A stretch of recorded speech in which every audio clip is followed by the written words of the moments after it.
베테랑은 특정 직업이나 분야에서 상당한 경험과 전문 지식을 갖춘 사람입니다. 퇴역 군인은 더 이상 군대에서 복무하지 않는 사람입니다.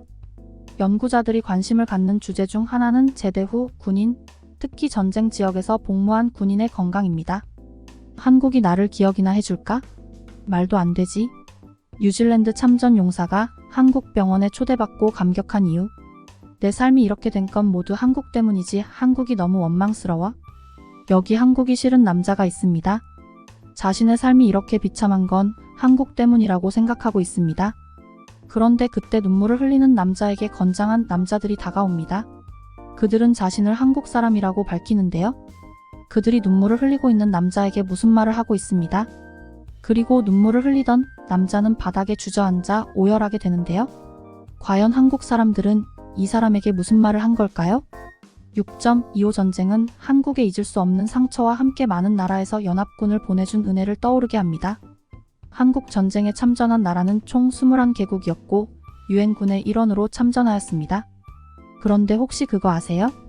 아프리카에서는 유일하게 6.25 전쟁에 참전한 에티오피아도 있습니다. 이 이야기는 뉴질랜드에 사는 뉴질랜드인이 한국에서 충격적인 일을 겪었다고 하네요. 과연 이 뉴질랜드인은 어떤 일을 겪은 걸까요? 사연의 주인공을 만나보겠습니다. 안녕하세요. 저는 뉴질랜드 사는 10대인 제임스입니다. 저의 할아버지는 6.25 한국 전쟁에 참전하셨습니다. 그때 할아버지는 뉴질랜드에서 가장 유명한 특수부대 소속이셨습니다. 뉴질랜드 SAS로 불리우는 NGSAS 소속이셨는데 이 부대는 제2차 세계대전 당시 북아프리카 전선에서 독일군을 괴롭힌 장거리 사막 집단에서 시작되었다고 하더라고요. 할아버지 때에는 정확한 부대 명칭이 정해지지 않았지만 2차 세계대전 이후로는 NGSAS로 불리우고 있다고 합니다. 저는 그때의 기억이 없어서 잘 모르지만 아버지는 그 당시 우리 집은 꽤 잘 사는 편이었다고 했어요. 뉴질랜드 특수부대라는 영광스러운 자리에 있으셨지만 할아버지는 항상 정의로운 곳에서 싸우는 걸 원하셨기 때문에 다른 나라의 침략을 받은 한국의 아픔을 외면할 수 없으셨어요. 그래서 한국 전쟁에 참전하셨다고 합니다. 정말 용감하게 싸우셨고 그 당시 뉴질랜드의 부대는 코만도 작전과 고황산 전투, 가평 전투에서 큰 활약을 했다고 하더라고요. 그리고 정말 다행히도 할아버지는 뉴질랜드 다시 돌아오셨어요. 그때 돌아가신 분들도 많다고 하셨는데 저는 할아버지가 돌아오신 것만으로도 너무 감사했죠. 훗날 부산광역시의 유엔 기념공원에는 뉴질랜드군 묘역도 세워졌다고 합니다. 할아버지는 아직도 한국 전쟁 당시 이야기를 하시고는 해요. 한국 전쟁은 뉴질랜드인들에게는 정말 쉽지 않은 전쟁이었다고 해요. 하지만 한국 국민들을 위해서 그 어려움에 굴하지 않으셨죠. 할아버지는 다른 참전 용사들과 함께 마을을 잘 가꾸면서 사셨어요. 할아버지는 어느 날 갑작스러운 고통에 쓰러지셨는데 병원에 가보니까 한국 전쟁 때 부상이 심했는데 그걸 참고 사셨고 그 때문에 후유증이 생긴 것 같다고 했습니다. 그러나 할아버지는 늘 자신은 결코 한국 전쟁에 참가한 일을 후회하지 않는다고 말씀하셨어요. 하지만 전 한국이 너무 싫었어요. 잘 살던 우리 집이 할아버지가 한국 전쟁에 참전했다는 이유로 할아버지도 아프고 저희 생활도 쉽지 않았기 때문이죠. 저는 다니던 고등학교를 그만두고 집에 농사일을 돕고 있어요. 학교를 더 다니고 싶었지만 저라도 농사일을 돕지 않으면 저희 할아버지와 가족들이 먹고 사는 게 힘들기 때문이죠. 이렇게 된 게 한국 때문이라고 생각하니 화가 났습니다. 그러던 어느 날 저희 마을에 한국에서 사람들이 온다는 소식을 들었어요. 한국에서 한국 전쟁 참전국들을 돌면서 참전 용사를 위해 기념 행사를 여는데 거기 참석하기 위해 오는 사람들이었어요. 그 사람들이 우리 마을에 한국 전쟁 참전 용사들을 만나러 온다고 했어요. 저는 한국 사람들이 마을에 와서 기념사진이나 몇 장 찍고 가겠지 하면서 짜증을 냈어요. 한국 사람들은 무슨 회사를 같이 다니는 사람들이라고 했는데 마을에 와서 참전 용사의 집들을 하나하나 방문해서 감사를 전하고 그분들의 이야기를 들었어요. 그러던 중에 우리 집에 오게 되었어요. 그리고 우리 할아버지를 보더니 깜짝 놀랐습니다. 그도 그럴 것이 할아버지는 몇 년 전부터 손발이 저리고 제대로 거동하기도 불편해 하셨거든요. 그분들은 할아버지의 한국 전쟁 이야기와 함께 비참하고 서러웠던 뉴질랜드의 삶에 대해 들으시더니 눈물을 흘렸어요. 한국 사람들은 할아버지의 손을 잡더니 한국을 위해 싸워주셔서 너무 감사하다며 이 은혜를 잊지 않겠다고 했어요. 저는 그 모습을 보고도 말로는 무슨 말을 못하냐며 속으로 비웃었어요. 어차피 자기 나라로 돌아가면 다 있겠지 하면서요. 그런데 그로부터 몇 주가 지나지 않았는데 그 회사 사람들에게 연락이 왔어요. 놀랍게도 그 소식은 할아버지의 병에 대한 수술을 위해서 한국으로 와달라는 연락이었어요. 그리고 할아버지와 함께 저와 아버지를 한국으로 초청을 해준 것이었습니다. 저희 가족은 해외는커녕 마을조차 별로 벗어난 적이 없어서 어안이 벙벙했어요. 원래는 뉴질랜드에서 한국까지는 직항 노선이 있었기 때문에 가는 것은 큰 문제가 되지 않았지만 거동이 불편한 할아버지와 함께 가려면 꽤 긴 시간 비행을 해야 했죠. 모두가 생각하듯 나이가 많으신 할아버지가 그런 긴 비행을 하게 하시는 게 걱정이었어요. 그런데 한국 회사에서는 할아버지를 위해 직항 항공 비행기표를 끊어주셨어요. 금액이 큰 문제는 아니었지만 그래도 호의를 베풀어 주니까 어느 정도 한국에 대해 괜찮은 나라인가? 생각이 들었죠. 그렇다고 해도 멀긴 했지만 10시간 정도의 비행으로 한국에 도착할 수 있었어요. 처음 타보는 비행기에 저는 걱정 반 설레임 반의 마음이었어요. 저는 한국의 인천공항에 도착하자마자 눈이 휘둥그레졌어요. 세상에나 공항이란 곳이 이렇게 좋은 곳인가요? 크고 밝고 너무 깨끗해서 화장실마저도 빛이 났어요. 아버지는 공항에 있는 화장실에 다녀오더니 저희에게 화장실 한번 가보라며 소리치는 게 아니겠어요? 저는 도대체 화장실이 좋으면 얼마나 좋겠어 라는 생각으로 화장실로 향했어요. 그런데 이게 무슨 일이죠?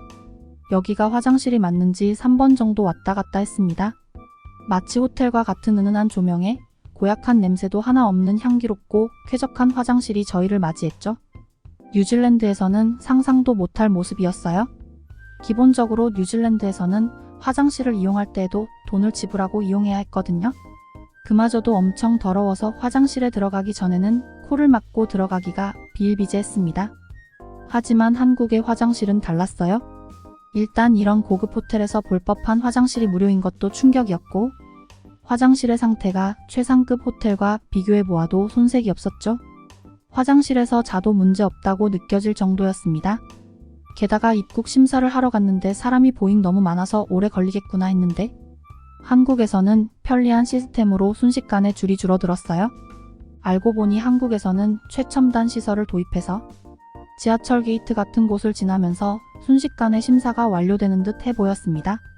입국 심사가 끝나고 짐을 찾아서 밖으로 나갔더니 한국 회사 직원분들이 우리를 기다리고 있었어요.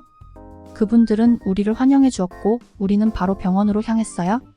병원으로 향하는 차 안에서 저는 밖을 보는데 엄청난 높이의 건물들이 가득한 서울의 모습을 눈이 잘 안 보이는 할아버지를 위해 설명해 드렸어요. 할아버지는 그 이야기를 들으시더니 자신이 지킨 나라가 이렇게 발전했다니 이제 죽어도 여한이 없다고 하셨어요. 병원에 도착해 할아버지의 건강 상태에 대해서 종합 검진을 시작했습니다. 할아버지의 상태는 생각보다 심각했죠. 손과 발뿐만 아니라 눈에도 문제가 있었습니다.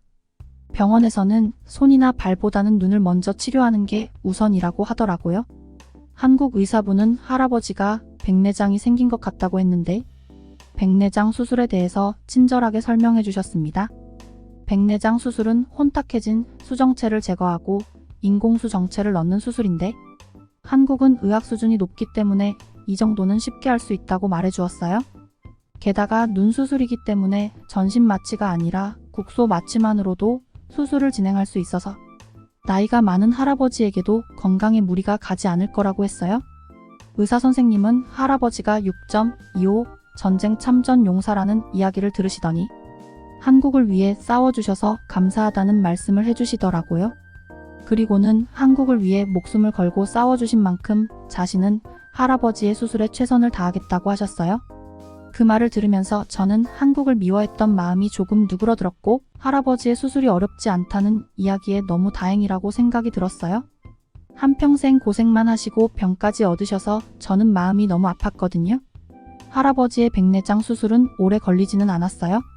하지만 수술 후에 회복 경과를 지켜봐야 했기 때문에 병실에 머무셨어요.